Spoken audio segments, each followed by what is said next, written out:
Puzzle test का जो अब अगला पैटर्न जो आज वाली क्लास में हम पढ़ेंगे, जिसमें आपका जो है फैमिली मेंबर्स यानी कि जो एक ब्लड रिलेशन है उसका जो रिलेशन है वो पजल के साथ कर दिया जाता है। यानी कि आपको ऐसे भी क्वेश्चन एग्जाम में देखने को मिल सकते हैं जहां पर एक पजल के फॉर्म में जो है आपका ब्लड रिलेशन दिया रहेगा। ठीक है, तो ये वाला जो पैटर्न है इस पूरे टॉपिक में आज हम आज वाले कॉन्सेप्ट में देखेंगे।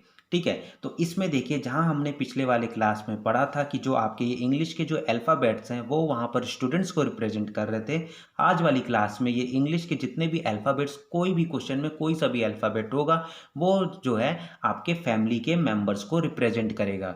ठीक है, अब उसके बाद एक जो दो तीन मेन पॉइंट है वो मैं आपको पहले बता देता हूं। तो मैंने आपको ब्लड रिलेशन में बहुत अच्छे तरीके से बताया था कि जो हमारा मेल मेंबर है उसको हम प्लस से डिनोट करते हैं, फीमेल मेंबर को हम माइनस से डिनोट करते हैं, और जो मैरिड कपल्स हैं यानी कि जो सपोज करिए कि ए और बी हैं और वो आपस में मैरिड हैं, तो ए और बी को हम जो है इस तरह से डिनोट करते हैं। यानी कि ये वाला जो सिंबल है ये हमारा जो है मैरिड कपल्स के लिए यूज होता है। ब्लड रिलेशन में आपसे मैं एक बार बोलूँगा कि आप जो है, मैं जो 7-8 क्लास लिया था ब्लड रिलेशन का वो आप जाके एक बार देख लीजिए, क्योंकि अगर ये कॉन्सेप्ट समझना है अच्छे से तो ब्लड रिलेशन जो है वो हमें अच्छे से आना चाहिए। इसलिए पहले मैं बोलूँगा कि आप जाके वो वाले क्लासेस देख लीजिए, फिर जो है ये वाला कॉन्सेप्ट समझिए, जिससे कि आपको एक बेसिक अंडरस्टैंडिंग अच्छे तरीके से ये पूरे कॉन्सेप्ट की, इस पैटर्न के क्वेश्चंस की आपको मिल सके।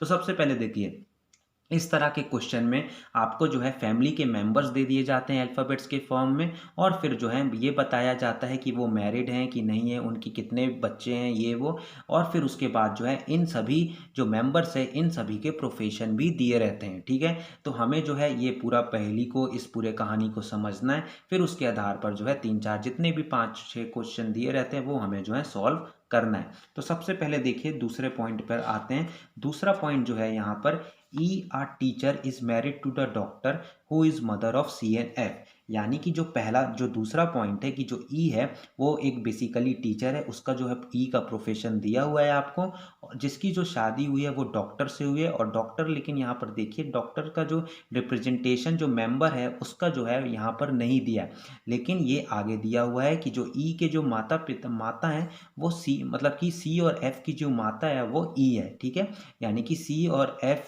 की जो मदर है वो ई है। तो पहले हम जो है दूसरे वाले पॉइंट से ये बना लेते हैं कि ई जो है वो मैरिड है किससे, डॉक्टर से। ठीक है, और यहाँ पर जो है हमें डॉक्टर का रिप्रेजेंटेशन नहीं दिया है कि किस अल्फ़ाबेट से किया गया है, तो इसलिए हम जो है जितने भी अल्फ़ाबेट्स हैं उसको हम जो है ब्रैकेट में लिखते हैं, जिससे हमारा कन्फ्यूजन नहीं होगा। और ई का जो प्रोफेशन है वो टीचर के रूप में दिया हुआ है, तो यहाँ पर जो है हम टीचर लिख लेते हैं। अब क्या दिया है आगे, who is mother of C N F, यानी कि जो ई है वो क्या है, मदर है। यानी कि मदर मतलब कि फीमेल मेंबर, और जैसा कि मैंने आपको ब्लड रिलेशन में पढ़ाया था फीमेल को हम माइनस से रिप्रेजेंट करते हैं, तो ई आपका जो है वो माइनस होगा। तो डॉक्टर जो भी हो यहाँ पर अल्फ़ाबेट होगा वो आपका जो होगा वो प्लस होगा। और क्या दिया है कि mother of C N F, यानी कि आपस में एक तरह से आप समझ सकते हैं कि सी और एफ के जो हैं, सी और एफ आपस में भाई भाई, भाई बहन, या फिर बहन बहन भी हो सकते हैं। ठीक है, अब आगे देखते हैं क्वेश्चन क्या कह रहा है। ठीक है, अब B the lawyer is married to A, यानी कि जो बी है वो लॉयर है, उसका जो है प्रोफेशन दिया हुआ है लॉयर का, और जो है वो ए से शादी किया है। तो यानी कि अब जो देखिए यहाँ पे कोई आपस में जो है बी का जो है अभी यहाँ पर रिलेशन नहीं हुआ है, तो बी जो है हम यहाँ पे साइड में लिख लेते हैं। बी जो है ये मैरिड है किससे, ए से, तो मैरिड का सिंबल ये हुआ। और अभी हमें ये भी नहीं पता है कि बी मेल है कि फीमेल है, या फिर ए मेल है कि फीमेल है, तो इसलिए अभी केवल हमें ये पता है कि बी का जो प्रोफेशन है वो लॉयर है, तो यहाँ पर हम जो है वो लॉयर लिख लेते हैं। अब उसके बाद ए, चौथा point, A has one son and one grandson, यानी कि जो ए है उसका एक बेटा है और एक ग्रैंडसन है, यानी कि एक जो है पोता है। ठीक है, तो ए जो है, तो यहाँ से आप ये समझ सकते होंगे इस कहानी से कि ए का जो बेटा है, ए का एक बेटा है, और उसके बाद जो है उसका एक और बेटा है, मतलब कि बेटे का बेटा भी है। तो यहाँ पर आप ये कहानी समझ रहे होंगे कि इनके ऊपर आएगा ये वाला रिलेशन, यानी कि जो है सी और एफ के जो हैं दादाजी हो गए, एक तरह से ए और ए हो गए, दादी हो गई, मतलब कि जो अभी हमें यहाँ से लग रहा है। ठीक है, तो ए का जो वन सन है तो वो डॉक्टर होगा, क्योंकि हमें हमें ये पता चल गया कि जो ई है वो हमारे टीचर है जो कि हमें दिया हुआ था, और वो फीमेल मेंबर है। ठीक है, तो ये रिलेशन को आप देखिए आगे कैसे बढ़ा सकते हैं, ये देखिए ठीक इसको जो है उतार दीजिए, यानी कि ए जो है वो ई, क्योंकि ई का प्रोफेशन है टीचर, और हमें जैसा कि पता है कि ये जो है फीमेल मेंबर है, क्योंकि ये मदर किसकी है, सी और एफ की। ठीक है, अब उसके बाद ये सेम टू सेम जो है इसके नीचे उतार दीजिए, ये देखिए फिर ये हमें पता नहीं है, अभी जो इसका बेटा है वो पता नहीं है, क्योंकि ये पॉइंट हमें चौथे वाले पॉइंट से पता चला है, और इसका प्रोफेशन लेकिन हमें पता है कि ये डॉक्टर दिया हुआ है क्वेश्चन में। ठीक है, और ये तो सन है तो बेटा ही मतलब प्लस होगा। फिर उसके बाद जो है इसके नीचे सी और एफ भी आएंगे। ठीक है, यहाँ तक मतलब कि अब इसको भूल जाइए, अब ये जो है अब यहाँ से कहानी आगे बढ़ेगी।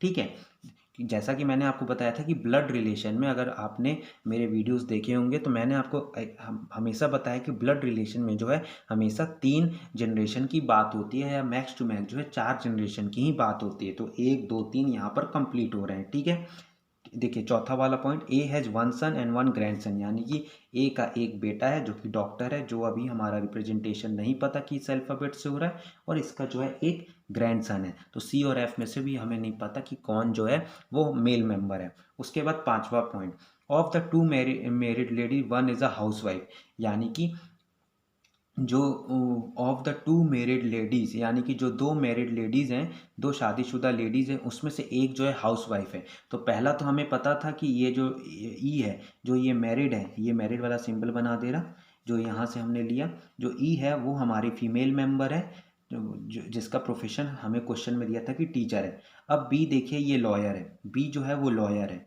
ठीक है, तो जो ए है वो मदर हुई, बी लॉयर है, और क्या दिया है कि एक का प्रोफेशन आपको दिया हुआ है बी का लॉयर, और एक का नहीं दिया है, और यहाँ पे क्या लिखा है कि one is a house wife, यानी कि अब एक फीमेल का तो पता है कि टीचर है, तो एक जो है वो हाउस वाइफ है, तो हाउस वाइफ 100% यही होगा, यही होगी हाउस वाइफ। ठीक है, यही लेडी जो है वो हाउस वाइफ होगी, क्योंकि जो 2 मैरिड जो लोग हैं वो एक टीचर है, मतलब कि एक जो है उनमें से एक टीचर है जो हमें दिया था, और एक हाउस वाइफ, यानी कि जो यहाँ से हमें 5वें पॉइंट से पता चल रहा है। तो ये आपका माइनस हो गया, तो लॉयर जो है वो प्लस हो गया, यानी कि जो लॉयर है वो मेल मेंबर है, हाउस वाइफ जो ए है वो आपका फीमेल मेंबर है। ठीक है, अब उसके बाद there is also one student and one male engineer in a family. ठीक है, अब उसके बाद क्या है कि इसमें दिया है there is also one student and one one male engineer in the family, यानी कि यहाँ पर जो सी और एफ की अब बात हो रही है, सी और एफ में से अब देखिए, अब जितने भी हमारे अल्फ़ाबेट्स थे ए बी, ये ई है, A B C E F, तो आपका जो डॉक्टर है यहाँ से हमें पता चल गया कि वो डी ही होगा, डॉक्टर डी ही होगा। ठीक है, यानी कि जो डी है हमारा मेल मेंबर है। अब उसके बाद there is also one student and one male engineer in the family, यानी कि सी और एफ में से एक स्टूडेंट है और एक इंजीनियर है। ठीक है, तो ये अब हमें जो है अब हमें नहीं पता चल रहा है, लेकिन जो हमारा इंजीनियर है ये दिया है कि वो एक मेल मेंबर है। ठीक है, तो इस तरह से हमारे ब्लड रिलेशन में कंफ्यूज करने वाले क्वेश्चंस आते हैं, जहाँ पर हमें जो है किसी अल्फ़ाबेट्स का, किसी मेंबर का जो है फैमिली में ये नहीं पता चलता कि उसका प्रोफेशन क्या है, या फिर उसका जो है वो मेल है कि फीमेल है, यानी कि प्लस है कि माइनस है। तो यहाँ तक क्लियर है। ठीक है, सी और एफ में से कोई भी एक स्टूडेंट हो सकता है, कोई भी एक इंजीनियर हो सकता है, और इंजीनियर का जो है वो मेल ही है। ठीक है, तो अब उसके बाद बात करते हैं, अब उसके बाद जो है अब आगे देखते हैं कि how is A related to C, यानी कि ए और सी के बीच में जो है रिलेशन क्या है। तो ये देखिए आपका जो है ग्रैंडफादर। ठीक है, ए ऑप्शन सही होगा, जो ए जो है वो ग्रैंड मदर माइनस है ना, हाँ ग्रैंड मदर, डी ऑप्शन सही है, यानी कि जो ए है वो सी की ग्रैंड मदर है। ठीक है, तो पहला सही है। अब who among the following is the house wife कौन है, तो ए है, तो देखिए ए ऑप्शन सही है। फिर how is C related to F, C और एफ जो है आपस में कैसे रिलेट कर रहे हैं, तो यहाँ पर देखिए ब्रदर है सिस्टर है, ब्रदर और सिस्टर, या नन ऑफ दीज, तो यहाँ पर सी ऑप्शन सही होगा। क्यों, क्योंकि हमें जो है 6वें पॉइंट से ये नहीं पता चल रहा है कि सी मेल है कि सी फीमेल है, या फिर एफ मेल है कि एफ फीमेल है, तो ब्रदर और सिस्टर ही हैं ये आपस में, तो सी जो है वो सही है। फिर उसके बाद which of the following represent the group of female in the family, यानी कि ग्रुप ऑफ फीमेल्स, यानी कि तीन फीमेल्स कौन से हैं? तो देखिए, एक जो है ए और ई तो पक्का है, जो है फीमेल्स हैं ए और ई, ये हमें पता चल गया। लेकिन जो है सी और एफ में से हमें जो है पता नहीं चल पा रहा है कि फीमेल कौन है या मेल कौन है। तो डेटा इनएडिक्वेट, डी ऑप्शन सही है। Which of the following is true about the grand daughter in the family, कि ग्रैंड डॉटर के बारे में जो है वो सही क्या है? तो she is a student, B option सही हो, क्योंकि लॉयर जो है वो आपके दादाजी हैं, सी और एफ के दादाजी हैं, ग्रैंडफादर।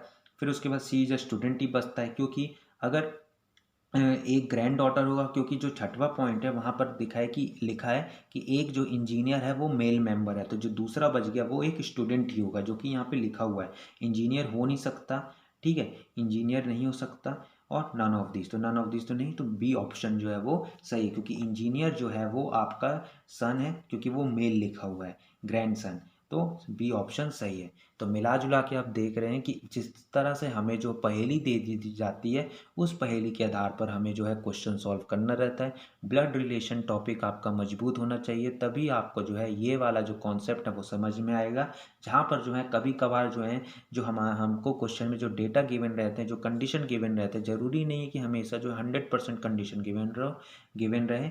कभी कभार इनएडिक्वेट भी कंडीशंस गिवन रहते हैं, जहाँ पर हमें आधे अधूरे कंडीशन गिवन रहते हैं, ठीक है। तो हमें जो है ऑप्शन सही से मार्क करना है। तो हमारे जो टोटल हैं 2 कॉन्सेप्ट इस पूरे टॉपिक के कंप्लीट हो चुके हैं। अगले वाले कॉन्सेप्ट में मैं आपको नया पैटर्न का क्वेश्चन इस टॉपिक में कराऊंगा। वीडियो पसंद आया तो वीडियो को लाइक कर देना और चैनल को ज़रूर से ज़रूर सब्सक्राइब कर लीजिए।